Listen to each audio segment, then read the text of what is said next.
Well, hello, good evening, everybody, wherever you may be watching us from. I am playing solo today. I'm here by myself today, but next week we're going to be joined by our co host. Today, they had to take some time off, but glad to be here. Sorry we have missed you for the past couple of weeks, but we're back and we're back with a lot of information. A lot of great things are happening, and hopefully, this will be a source of information to you. As you know, we come every Sunday at 7 p.m. and Pacific time, 10 p.m. Eastern time. We are Stand Up, Fight Back, where we discuss strategy and analysis for the progressive movement. There's so many things are happening, as I say, and we'll be off for a couple of weeks. Elections have come; they have come by. There's things that are happening now with the holidays. We are seeing already a lot of movement everywhere. People going about, out and about, shopping and what have you. But the issues that the most affected people remain in place. We have there's a cold front right now here in California. It was a rainy day last night. This morning, if you woke up, it was raining pretty hard. So obviously, our hearts go out to all the unhoused people that are unable to have a roof over their heads. It is cold. Other states are equally facing difficulties with weather conditions that affects the most vulnerable the most. So, with that being said, I want to welcome you wherever you may be watching us from.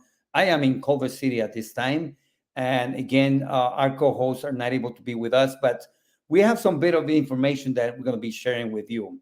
We had the elections that just went by, and there's here in Los Angeles, there was a shift that took place with politics because we are seeing how many progressives have actually starting to make their way through to many of the seats that they have been running for. We've seen that kind of shift, but will that shift bring the necessary changes when it comes to the issues that we care about?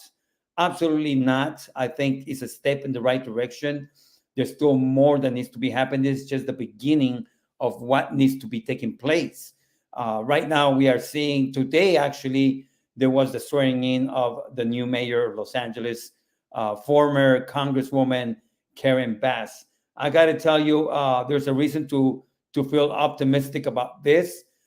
There's some people are saying that perhaps she may be the right person for the job to be able to bring the necessary changes that we need in Los Angeles, particular to the issue regarding homelessness and the unhoused.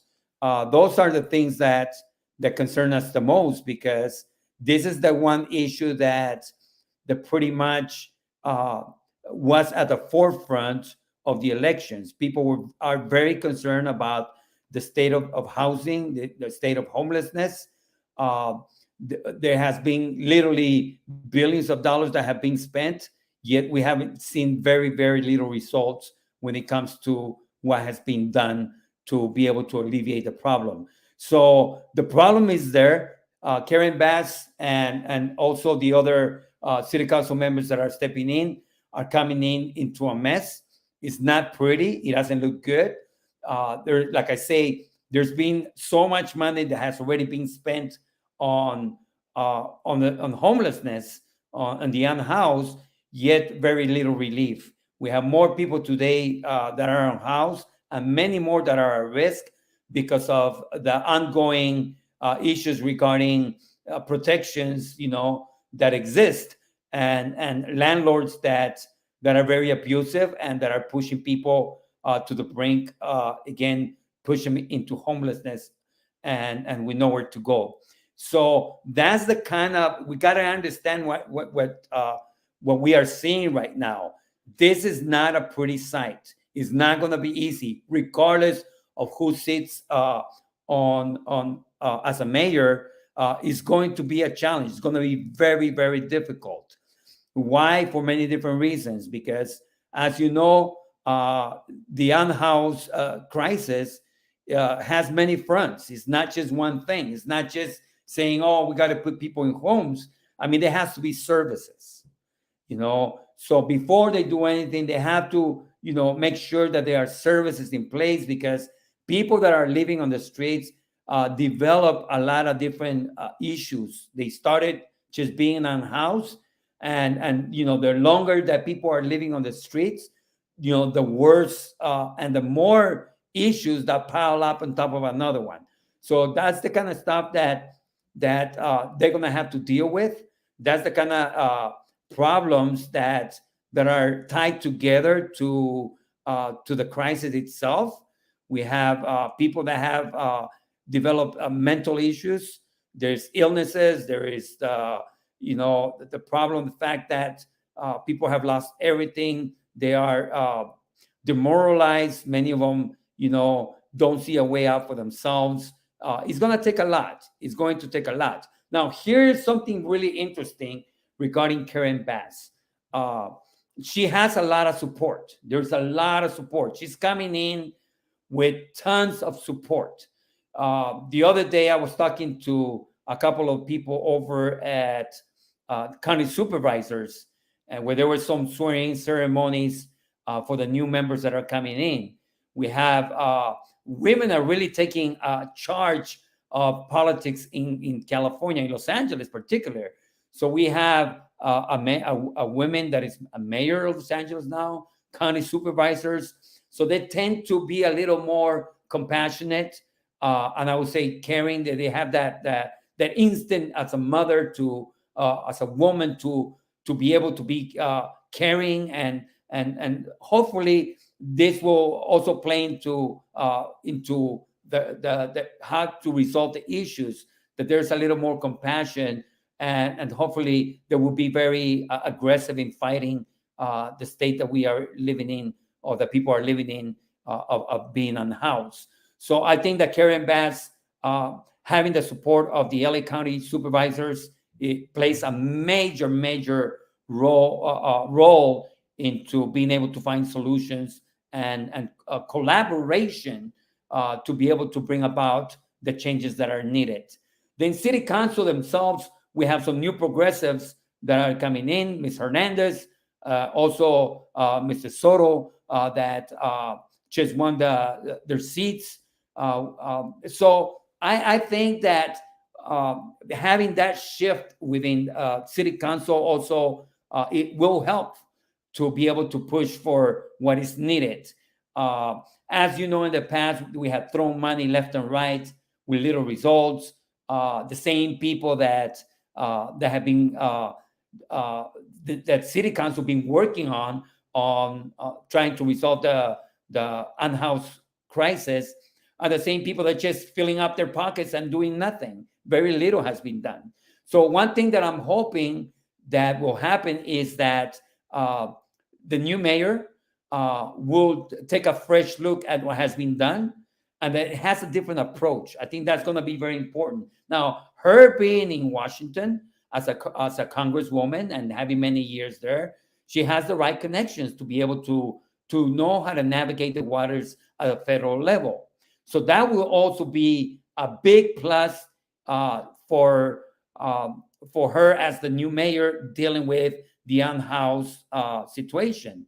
She will be able to tap into resources easier than someone that is not from Washington. She knows how to navigate those waters. She has friends in Washington. She knows how to, the system, how it works. So I think all those things are a big plus for her.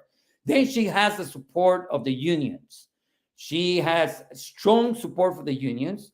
So I think that's the other thing that will help her to be able to find the solutions to the unhoused crisis.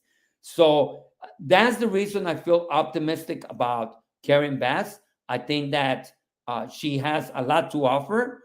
I think that if she plays the cards right, she listens to people, particularly the grassroots, those people that have been working on the front lines. I think that if she brings them to the table, this will be very, very helpful in finding the solutions that are needed. But one big mistake will be to go back to the same players that have done nothing to solve the crisis, to just fill out their pockets. We got to get away from that kind of mentality. It has not worked. It will never work. It will continue just to drain the bank with bringing very little results. So I'm saying that because there has to be a shift. There has to be changes, real changes, if we want to be able to address the crisis properly. We gotta have new ideas, and I'm hoping again that Karen Bass is that person. Now, on a personal note, I can tell you that uh, I met Karen Bass about 10 years ago during the days of Occupy. And this is a story that I like to share because it's important to know, who Karen Bass is and what personally, what I think of her as a human being, and also where her mind is, where her heart is. And I'm just sharing this story because I think it's important for us to know that having empathy towards the issues and towards people that are facing issues is critical. It's important. Part of the reason why I didn't believe that Caruso was going to work because he lives in another world. He lives totally in another world. He's not down to earth to where dealing with a working families, the struggles that we have. His thing is all money, and it's all about privilege. It's all about the people that have. So he was going to tackle this in a different way. So I think that Karen Bass, being someone that came from a working family, his father used to be a mailman, and the story that I wanted to tell you back when I first met her, that happened about 10 years ago, when we were camping out over at City Hall during the days of Occupy. As you know, back then, the fight was against Wall Street.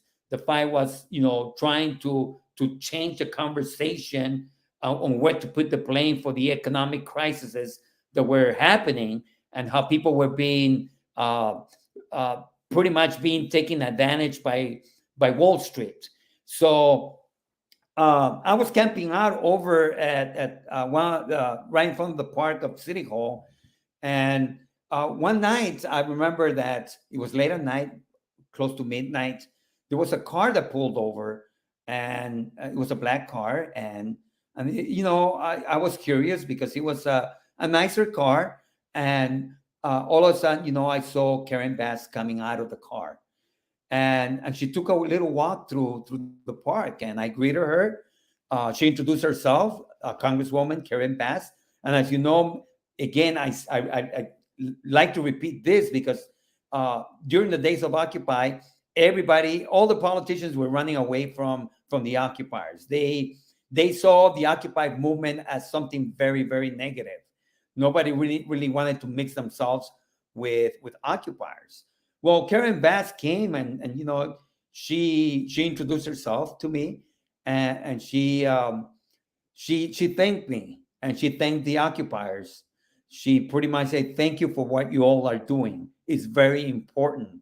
We hear you, I see you," and I was really impressed, so to speak, by that, by that token of empathy that she had, and understanding that what the Occupy movement was doing was not only important, but it was critical for change, and that she was agreeing with it.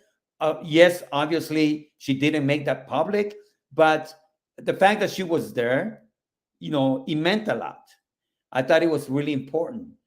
And after that, I used to see her all the time come about the same time to drop food off.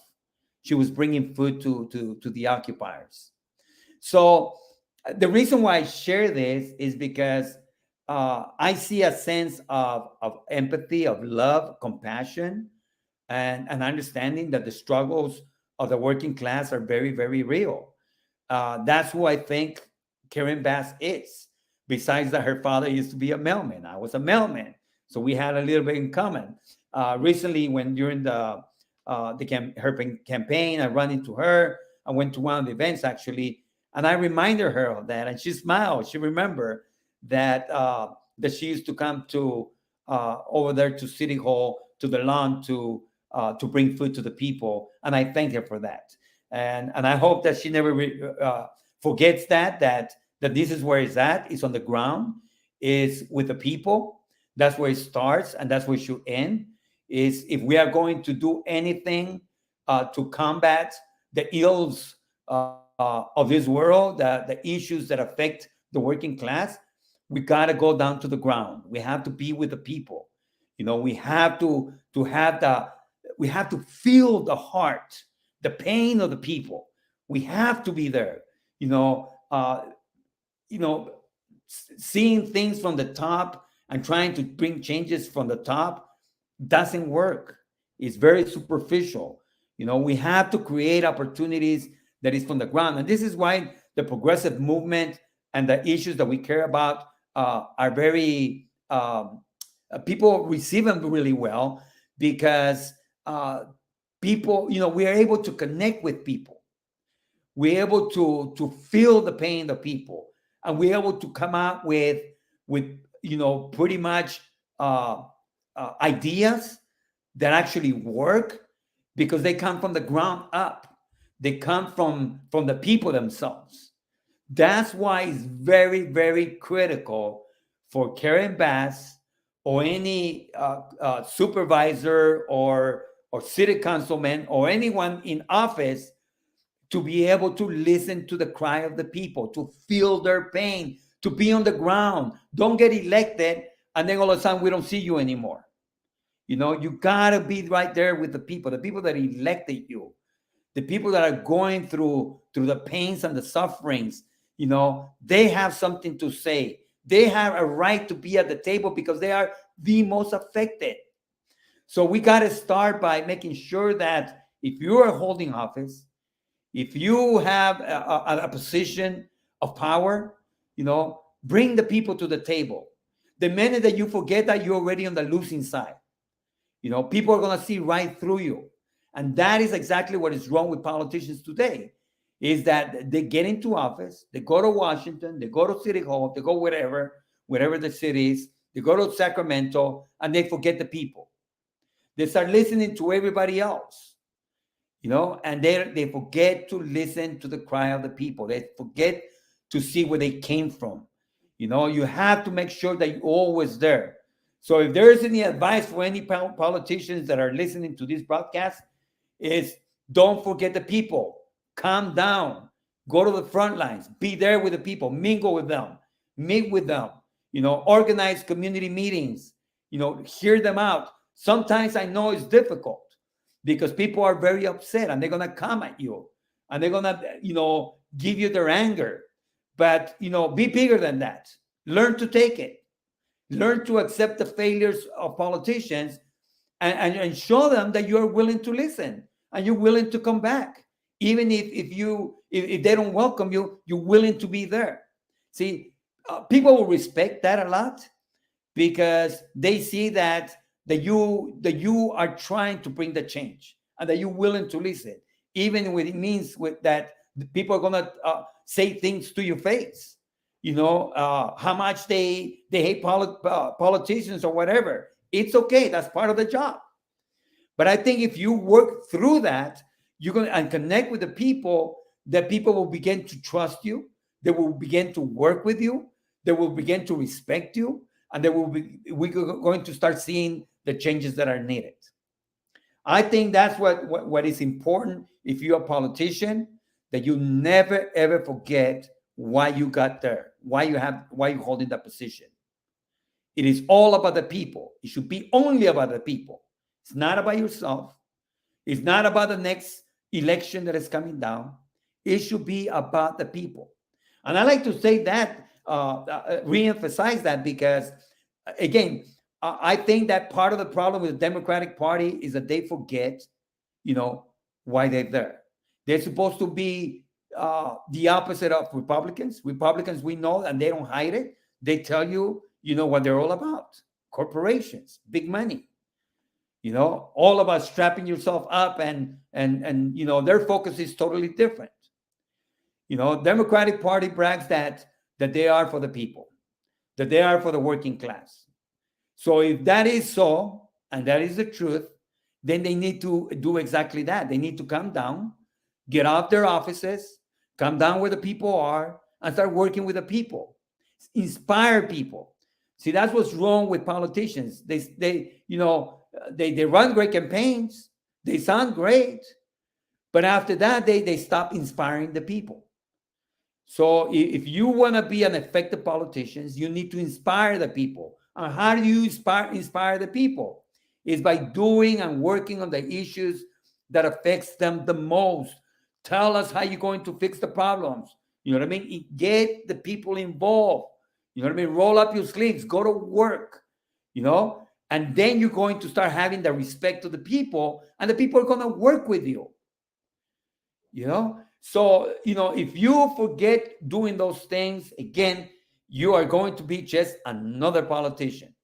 So I'm hoping that with these new changes that are coming about at every level of government, that those that are holding office take the opportunity to see that the important changes that can happen if they decide that they are going to represent the people. If they decide that they're going to listen to the people, that they're going to work for the people. There is great opportunity right now. And that's what I see right now is nothing but opportunity.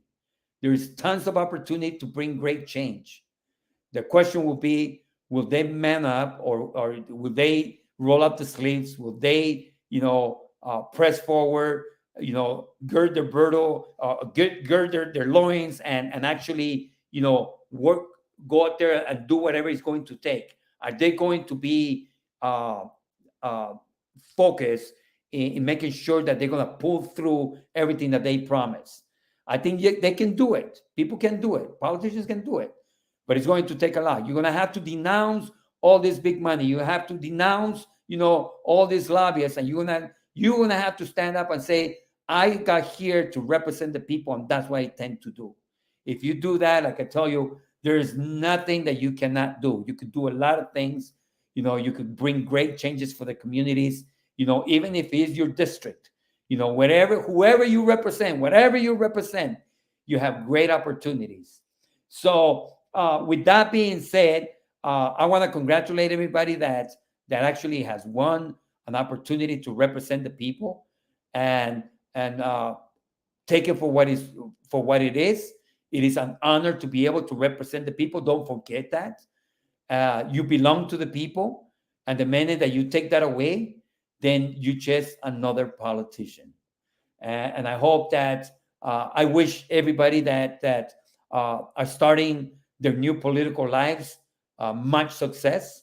I had the opportunity. I had a call actually by Rocio Rivas that just recently won over at for the public schools, the board as a board member for the public schools, and we had a good conversation with Rocio. What an amazing woman, and she understands that. She told me she understands it's going to be difficult, and but she has heart. That's one thing that I know she has. She has heart, and she wants to do whatever she can to be able to address those issues that are affecting our children and the schools. So we wish her much luck and lots of success. We're going to be having her on the show. She agreed that she will be coming on here to this podcast and have a conversation as she enters into this new role that she's going to be playing as a board member for the Los Angeles Schools District. And I think that she's the right person for the job. I think that she's going to do a good job, but she needs the support of the people. So we intend to do that. We offer our support to her, and we offer the support to anyone that wants to do the work of the people. You have our support, but the minute that you forget us, the minute that you forget the people, then you're just another politician that no one is going to support, and will always be criticized and have a hard time because, again, you forget the people. So I hope that this new year, 2023, will be a good one for changes. We are very, very optimistic. One of the things that are being that we always like to do is seeing what are the next steps, moving forward for the progressive movement. So right now, I know that there is elections coming up for the Democratic Party. There are people that are running to be delegates, etc. We are going to be inviting some of the people that are running to be delegates to the show. I've been in some discussions with some of them. There's people are putting together their slates. They're ready to run, and we're gonna have somebody come in and explain as well what that means, why this is very important. The direction that the Democratic Party takes depends pretty much on the delegates. Is who represent communities and areas throughout California. So we have really good candidates that are running, and we need to talk about this. We need to talk about how is it that you can support them. What are the things? What does it take to be a candidate? So all those things, like I say, we're planning to have some candidates come here in the next few weeks and be able to explain us all about the importance of the delegates within the Democratic Party. So that's one of the things that the movement need to be focusing on. The next coming few weeks is being able to give support to those people that are running for as delegates. So shifting away from the elections, now that everybody's sworn in and are taking office, for us will be our fights continue, which is getting started. Only because we elected somebody doesn't mean that it ends there. Actually, this is where the work starts. Those people that we supported, those people that we like, and those people that you voted for because of the promises they made, or because you believe in their leadership, they could only do so much. They need us. They need us. People that are in office need us. So we have to make sure that not only we get people elected, but we got to stay connected. I have always said that. Get someone elected and stay connected. That means you offer them the support. You be there. You pretty much hold them accountable. You make sure that if they have those great ideas to try to bring the change, we gotta offer them the support. They cannot do it by themselves. That's the real work. That's how it happens. That's how it really change comes about, is when everybody gets involved. The houseless crisis is everyone's issue. Every single crisis that we are facing, it belongs to all of us. We all need to be participating and be getting involved to help bring the change about. So again, we trying to bring in new delegates that are representing our communities. We need to be supporting those people that are in office that have good ideas. Those are some of the things that we could be doing as the movement. Continue to work, and we need to start planning for the next elections. We need to start, continue to put roots within our communities and continue to do the work that we are doing. I mean, progressives, or in this case, grassroots, are the ones that are doing all the heavy lifting in our communities. We cannot just be depending on the government. Government are going to fail us. But I think that if we get involved, if we participate, if we do what we need to do for our communities, and you out there, wherever you are, wherever you live, you know what's going on in your community better than anybody else. You know who the players are. You know who the shakers are. You know who are the ones that have the heart of the community, that are working out there in behalf of each neighborhood. You know who they are. So we need to organize with them. We need to work with them. And if there's no one organizing your community, in your neighborhood, this is what we're supposed to be doing. We need to learn to organize our communities block by block, whatever it's going to take. Talk to our neighbors, come together. Let's have those hard discussions about, the issues that are affecting our neighborhoods. how are we going to resolve them? Give you an example. If there's, for example, that you're living in a community that there's trash everywhere, well, organize with your neighbors, bring them together, tell them, hey, it's time for us to start addressing, the trash in our neighborhoods, and come up with ideas, come up with plans, make plans, bring resources together. Everybody has something to offer, something to give. That's how we resolve the issues, and that's how we empower ourselves, is by organizing our communities. I say that over and over and over. The effective changes comes from the bottom up. The effective changes comes when people come together.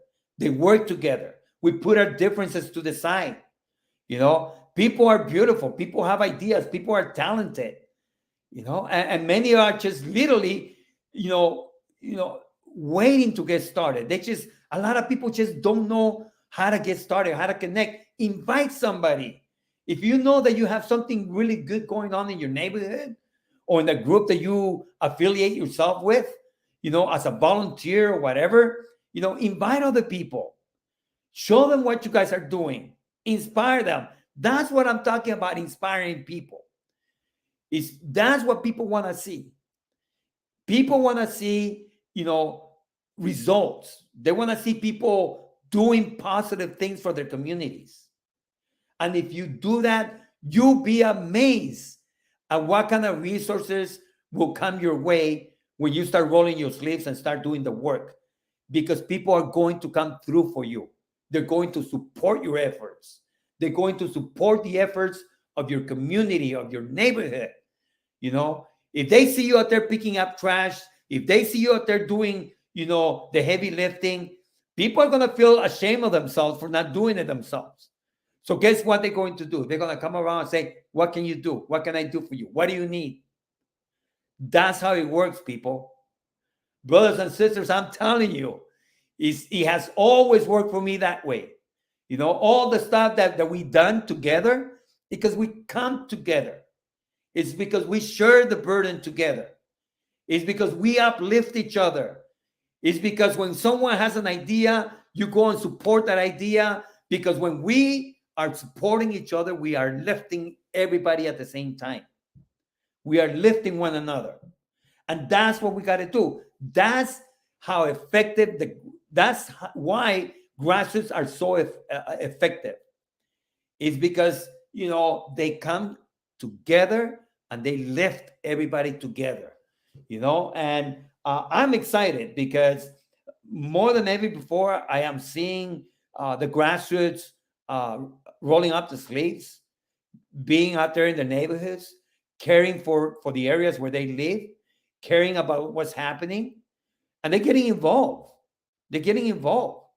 And even if they have no resources, they make things happen out of nothing. I mean, think about it. Most of the work that we ever done has been with zero budget. I can tell you this, at least for me, the work that we've done over the years, we didn't have nobody funding us. We didn't have $1 million. We didn't have thousands of dollars, in our bank accounts, so that we can use to do the things that we wanted to do for our communities. We had $0, zero. And we were able to do great things because people came together, because people opened up their hearts, because people rolled their sleeves and went to work, because people understood that if it wasn't up to us, nothing will get done. So that's how these things work, people. The progressive movement is on the rise. The progressive movement is connecting with people. Why? It's because they're rolling up their sleeves and they're going to work even if they have nothing of resources available to them. They make it happen. It is all about people power. It's all about us coming together. It's all about us putting our talents together and going to work in behalf of the people. So that's why I'm inspired. That's why this coming year, I'm very optimistic. And I think that there's going to be great things happening. Is because people are seeing the power that they have for themselves. And this is what politicians are terrified about. They're scared to death when people come together because they can easily, take anybody out of office, run somebody else, run another candidate, and win. If they're not doing their job, this is what's going to happen. But the good thing is that people are doing it from the ground up. They're pushing for candidates that actually, come from the neighborhood, come from the front lines. That's what people are doing. And that's why people are getting inspired. But whatever the issue is in your community, in your neighborhood, you need to come together, start organizing your community. Talk to the pastor, in the church in your community. Find out who's doing what. Heck, talk to the barbershop. Barbershops, they usually are the center of this, of every discussion that's happening in the community. They know everything that's happening. I know that every time when I go to my barbershop, we enter into conversations and he's telling me who's who in the neighborhood. He's telling me who's doing what. When right now with this job that I have as the National Director for Proof of Health Programs for AIDS Healthcare Foundation, my job is to create new programs for the foundation in communities that are most in need. And you know what I do? I go to the communities. That's what I do. I go to the neighborhoods. I know I was walking down over in Miami. There's a community called Little Haiti. And I'm sharing this with you because this is how changes come. And this is when you know that you're going to, that whatever you do is going to be effective. So I began to, when, I saw the community, we run some, we run some information, we started doing some research for that particular community, Little Haiti. And it's a very distressed community. It's a very poor community. There's a lot of gentrifying taking place there, people being, pushed out of their communities, and poverty level is really high, etc. So you get the picture. But what we did is, start walking the neighborhood, literally going block by block, and just anybody that I saw out there, I would go and introduce myself. I wanted to know their name. I wanted to know a little bit about the community. And, went through almost every small business that I saw, any little store, Papa Mom store. I went in there, started talking to the owners and just having conversations, learning about the community. I found out tons of information just by walking the community. So when we finally start meeting with the community leaders, I knew a lot about the community that I was able to hold a good conversation with them. And right away, being able to introduce yourself to the community leaders, the people that have been working those communities there for a long time, that is really, really critical to our work, because you got to give these people the respect. They are the ones that have been dealing with all the suffering that is taking place in the neighborhoods. They are the ones that have been shedding all the tears. Those are the ones that have been really fighting it out, making sure that resources come to those communities. So that's the people that I want to talk to. I want to talk to those people that are on the ground, those community leaders. If we start talking to them, we'll learn so much from them. So we talk to the community. We talk to the community leaders. We start understanding the problems that exist beyond what the eye sees, because there's a lot of problems in our communities that are well hidden. People don't know they exist. But when you start talking to the people in the communities, when you go to the front lines, when you start talking to the community leaders, you start learning a lot of stuff that you didn't even know existed. And because you're talking about those things and you're starting to understand the full scale of the problems, it's easier for you to be able to create programs that are going to be effective. And sometimes we don't even have to create new programs. Sometimes all we have to do is bring resources and empower those people that are already doing the work. See, that's the beautiful thing about this, being able to work on the front lines, because there are so many organizations out there that are doing such a tremendous work in our communities. They just don't have the resources. So instead of us trying to reinvent a new wheel, We come in and give support to them, to those people that are doing the real work already. And by doing that, everybody wins. Communities are lifted up. Different groups are lifted up all together. And then we start seeing the real change, people. That's how we are overcoming the serious crises that we are facing, is by empowering one another, by going out there to the communities, by walking those communities, by talking to the people, by talking to families, by talking to the community leaders, by talking to the pastors, talking to the small business owners, learning, how they're being impacted by economic crises and by everything else that is coming their way. They have a lot to tell us. We have a lot to learn. We have to be willing to listen. So much for that. But again, those are my takes on those things. Our conversations that we have every day with people. That's where the conversations actually lead us, and that's where they continue to go. Is being able to walk in the path that lead us to the people, that lead us to real solutions, effective solutions, comes by being on the ground, having those your 2 feet on the ground, and learning really what people are going through beyond what we already know. We know that poverty is real. We know that poverty affects people different ways, but there's more to that, people. There's a lot more to it. And when you start listening, when we start paying attention, then that's how we start winning. That's how we start becoming more and more effective. And that's how we are able to get the right resources to those people that need it, instead of just bringing something else. I don't want to just give someone a bag of food. You know what I mean? If we're going to have food programs, let's bring people, those things that they don't have access to.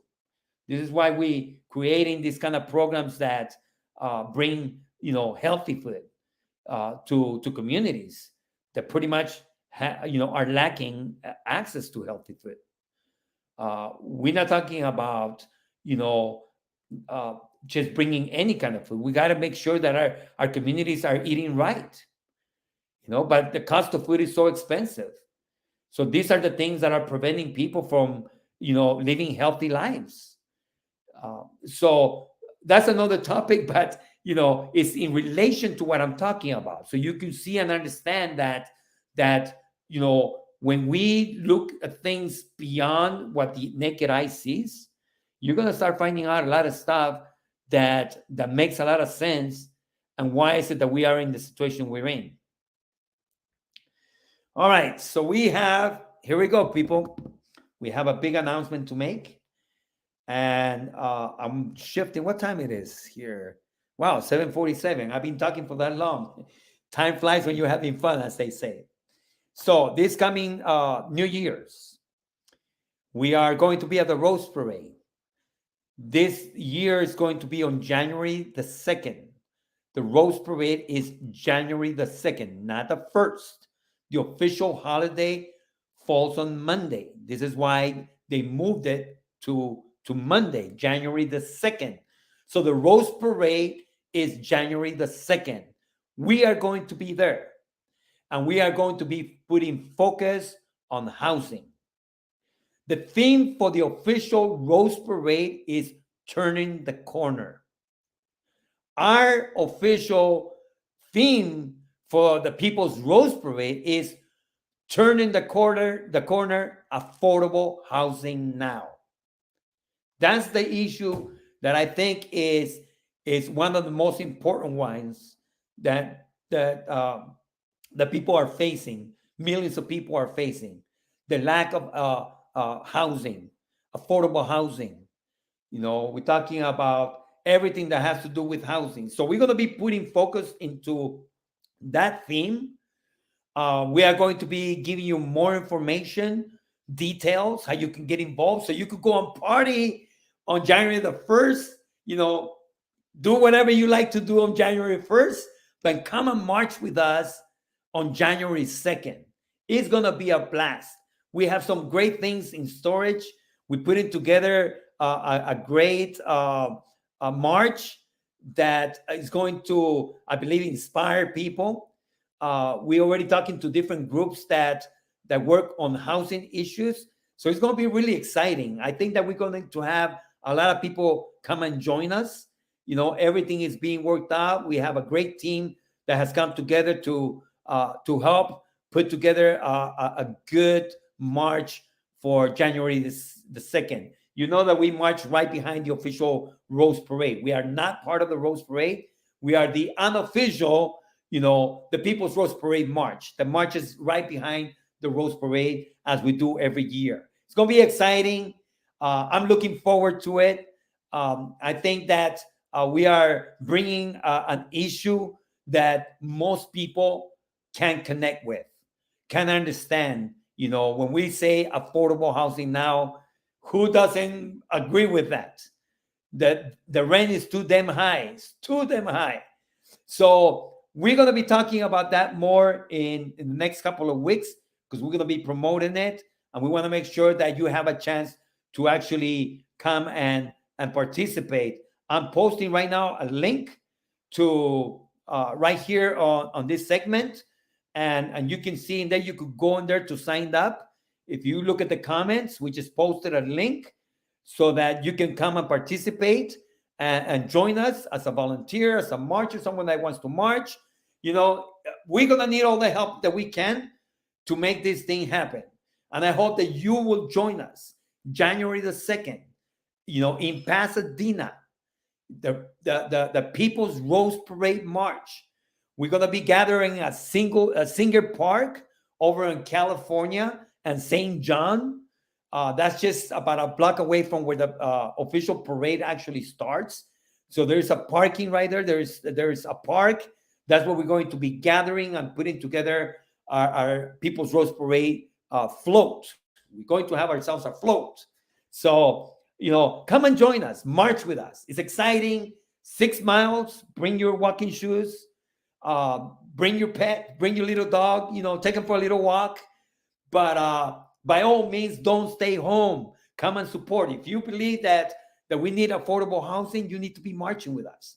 You need to be showing, solidarity and show that, there's strength in numbers. There's, the people are coming together. They're going to be fighting for housing justice, So that's what we're planning to do starting the first of the year. We're going to start right, people. We're going to do things right this year. We're going to be organizing. We're going to be working hard. We're going to be focusing on issues that affects millions of people. So January 2nd, don't forget, January 2nd, join us. Join me. Join the rest of the team. Let's march together.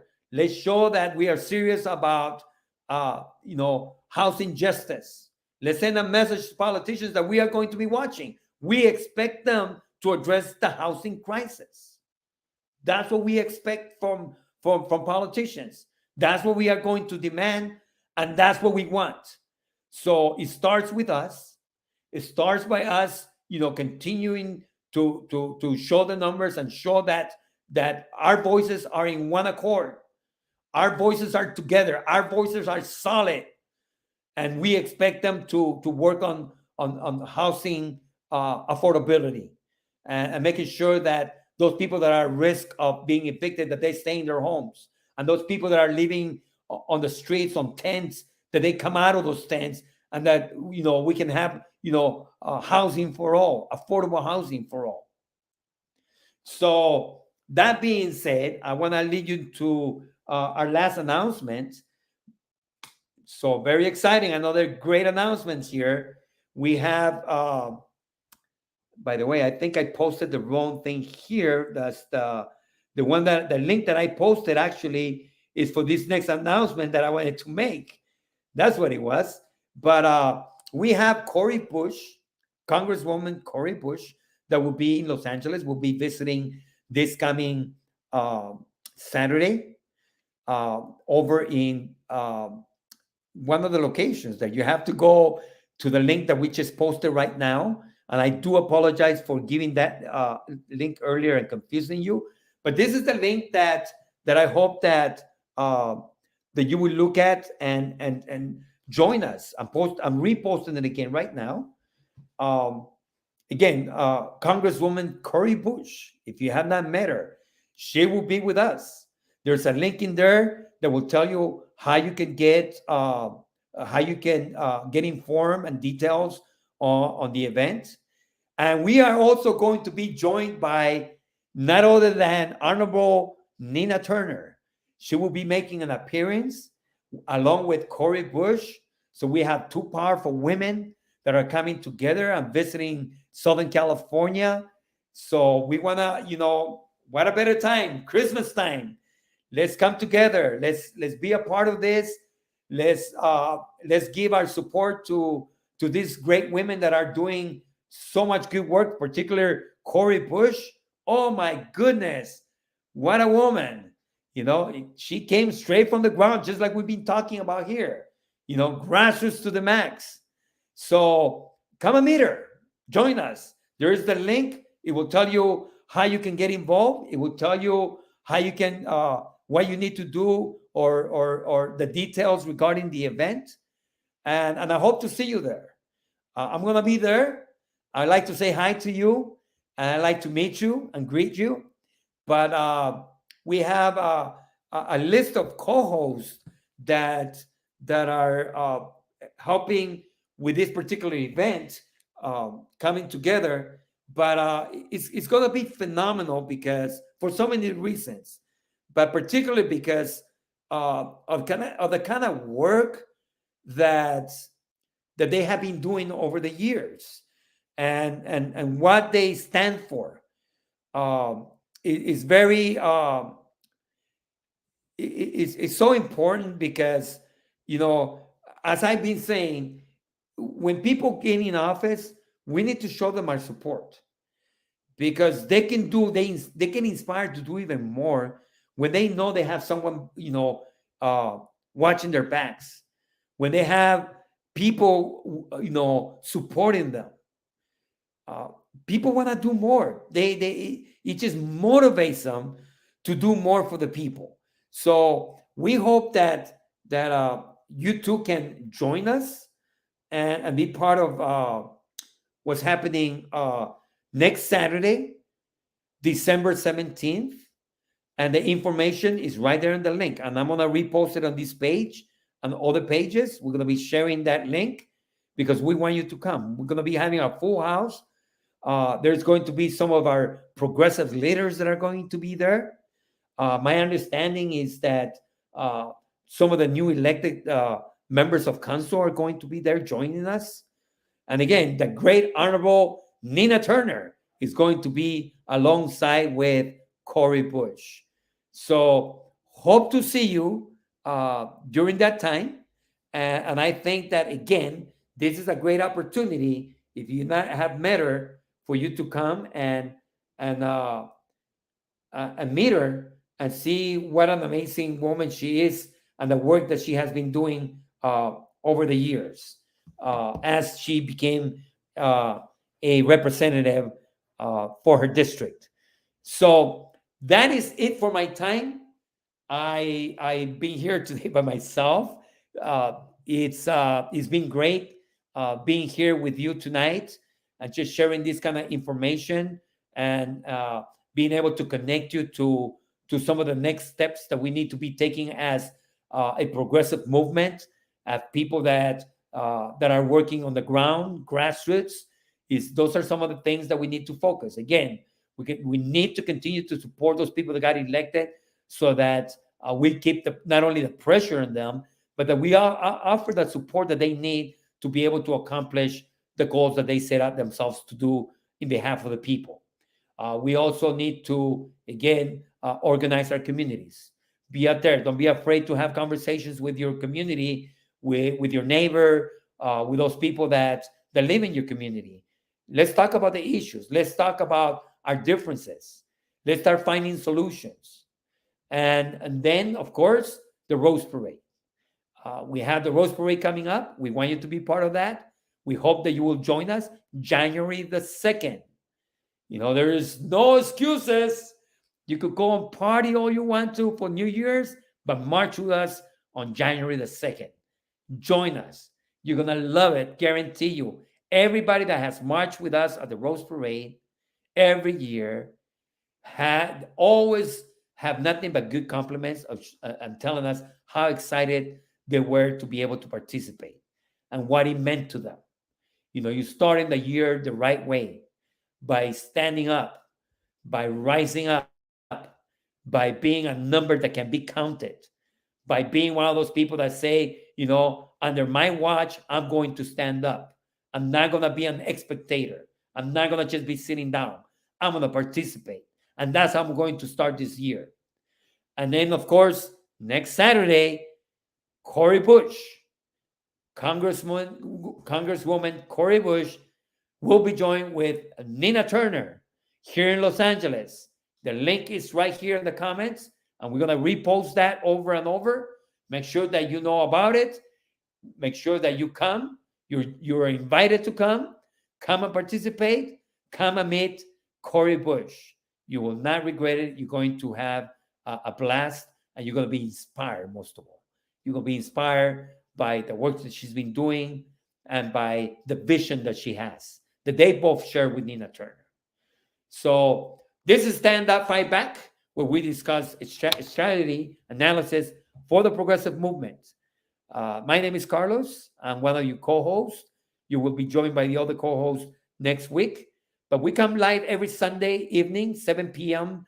Pacific time, 10 p.m. Eastern time. This is where we discuss the issues that you care about. This is where we talk about those things, and we, bring ideas together. We love you. We appreciate you. Take care of yourself. It's cold out there. I know that the holidays bring many different emotions to people. If you are blessed, one of those people that are blessed to be able to have a family and be with your family, we send you our best wishes to you. If you're one of those people that are struggling, having a hard time, maybe you're ill, maybe you feel depressed. I don't know what these holidays may bring to you. Our hearts are with you. Our hearts really go out to you, and come and get involved, participate. You're welcome to come to our food bank. That's a great way to be able to fight depression, is by getting involved, really. Is by getting involved, participating, because you no longer are focusing on yourself, but you start focusing on other things, which is almost like a healing. It helps me, even with my illnesses. I have a lung problem, but, I participate, I get involved, I push myself.